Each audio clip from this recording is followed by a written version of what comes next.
ಗಂಗಾವತಿ ನಗರದ ಸಿಬಿಎಸ್ ವೃತ್ತದಿಂದ ರಾಣಾ ಪ್ರತಾಪ್ ವೃತ್ತದ ರಾಜ್ಯ ಹೆದ್ದಾರಿ ಮಧ್ಯೆ ಲೀಲಾವತಿ ಎಲುಬು ಮತ್ತು ಕೀಲು ಆಸ್ಪತ್ರೆಗೆ ಬರುವ ಮತ್ತು ಸಾರ್ವಜನಿಕರಿಗೆ ಹಾಗೂ ರೋಗಿಗಳಿಗೆ ಅನುಕೂಲವಾಗುವ ದೃಷ್ಟಿಯಿಂದ ಮಾಜಿ ಸಚಿವರಾದ ಶ್ರೀ ಇಕ್ಬಾಲ್ ಅನ್ಸಾರಿ ಅವರು ಮತ್ತು ಜಿಲ್ಲಾ ಉಸ್ತುವಾರಿ ಸಚಿವರಾದ ಶಿವರಾಜ್ ತಂಗಡಿ ಅವರು ವಿಶೇಷ ಕಾಳಜಿಯಿಂದ ರಸ್ತೆಯ ಮಧ್ಯೆ ಡಿವೈಡರ್ಗಳನ್ನು ಹಾಕಿಸುವ ಮೂಲಕ ಮಾನವೀಯತೆ ಮೆರೆಯಲಾಯಿತು. ಈ ಸಂದರ್ಭದಲ್ಲಿ ಆರೋಗ್ಯ ಕವಚ ಸಮಿತಿಯ ಸದಸ್ಯರುಗಳು ಸಹ ಈ ಒಂದು ಡೈವರ್ಟ್ ಮಾಡುವಲ್ಲಿ ಯಶಸ್ವಿಯಾಗಿದ್ದಾರೆ.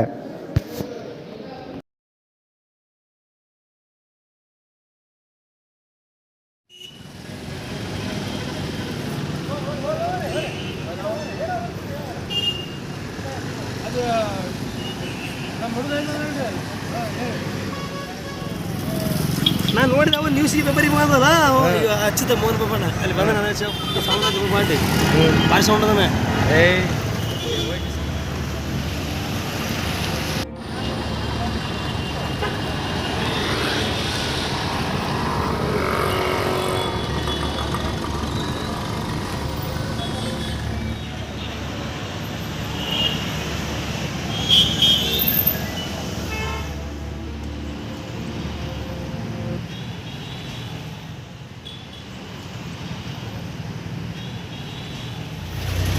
ನಮಗೆ ಒಂದು ಲೀಲಾವತಿ ಆಸ್ಪತ್ರೆಯವರು ಲೆಟರ್ ಕೊಟ್ಟಿದ್ರು.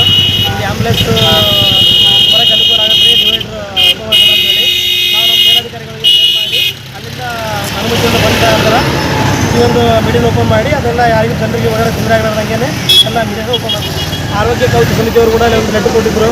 ಅವರ ಅನುಕೂಲ ಆಗುತ್ತೆ ಮಾಡಿಕೊಡ್ರಿ ಅಂತ ಹೇಳಿದರು. ಹಲವಾರು ಸಂಘ ಸಂಸ್ಥೆಗಳು ಮತ್ತು MLA ಸಾಹೇಬರು ತಂಗಡಿ ಸಾಹೇಬರು ಕೂಡ ಇದು ಮಾಡಿಕೊಡ್ರೆ ಅನುಕೂಲ ಆಗುತ್ತೆ ಅಂತ ಹೇಳಿದರು. ಅವರೆಲ್ಲ ಒಂದು ಮಾತಿಗೆ ಒಂದು ಸ್ಪಂದನೆ ಕೊಟ್ಟು ಈ ಒಂದು ಕೆಲಸವನ್ನು ಮಾಡಿ